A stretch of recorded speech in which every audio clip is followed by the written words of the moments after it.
គ្រឿងឧបភោគបរិភោគជាច្រើនមុខរួមនឹងថវិកាផងនោះត្រូវបានក្រុមយុវវ័យសាមគ្គីដើម្បីមនុស្សធម៌ខេត្តកំពង់ឆ្នាំងបាននាំយកទៅប្រគល់ជូនដល់ដៃលោកតាលោកយាយដែលជាទុរគតជនកំពុងរស់នៅក្នុងភាពលំបាកគ្មានទីពឹងចំនួន4នាក់កំពុងរស់នៅក្នុងភូមិសំរោងសង្កាត់សាឆ្នាំងក្រុងកំពង់ឆ្នាំងនិងភូមិព្រៃក្រោលឃុំព្រៃមូលស្រុករលាបអៀនិងភូមិទួលរកាឃុំមេលុំស្រុកបរិបូរខេត្តកំពង់ឆ្នាំងអំណោយដែលបាននាំយកទៅចែកជូនដល់ទុរគតជនតាមរយៈក្រុមយុវវ័យសាមគ្គីដើម្បីមនុស្សធម៌ខេត្តកំពង់ឆ្នាំងនេះក្នុងម្នាក់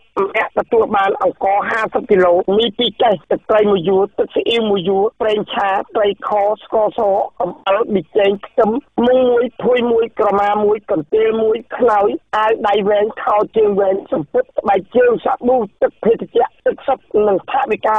260000រៀលផងដែរអំណោយដែលបានប្រគល់ដល់ទុរគតជនចាស់ជរាគ្មានទីពឹងនេះគឺធ្វើឡើងនៅថ្ងៃទី$20 2013កន្លងទៅខណៈដែលគាត់កំពុងជួបការលំបាកលោកស៊ុំសំអឿនដែលជាតំណាងឲ្យក្រុមយុវវ័យសាមគ្គីដើម្បីមនុស្សធម៌ក្នុងខេត្តកំពង់ឆ្នាំងបានឲ្យអប្សរាណេតដឹងថាអំណោយទាំងអស់ដែលបាននាំយកមកចែកជូននៅពេលនេះវាជារបស់សប្បុរសជនអាជីវករកម្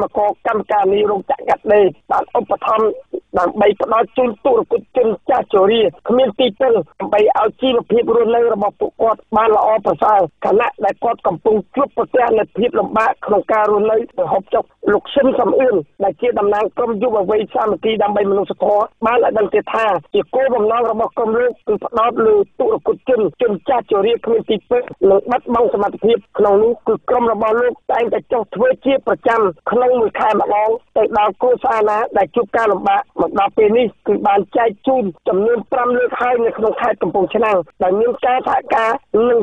សម្រាប់សម្រួលពីអាជ្ញាធរមូលដ្ឋាននិងក្នុងនោះចំណែកជាមួយរាជរដ្ឋាភិបាលក្នុងការចែករំលែកជូនដល់ប្រជាពលរដ្ឋដែលជួបការលំបាកជីវភាពរស់នៅប្រចាំថ្ងៃរបស់ពួកគាត់ហើយការចុះចែកអំណោយមនុស្សធម៌នេះគឺធ្វើជាប្រចាំក្នុងមួយខែម្ដងខណៈដែលគេរកឃើញថាឃុំស្រុកភូមិណាមួយមានទុរគតជនចាស់ជរាគ្មានទីពឹងនិងបាត់បង់សមត្ថភាពពីខេត្តកំពង់ឆ្នាំងសុខារិនអប្សរាណេត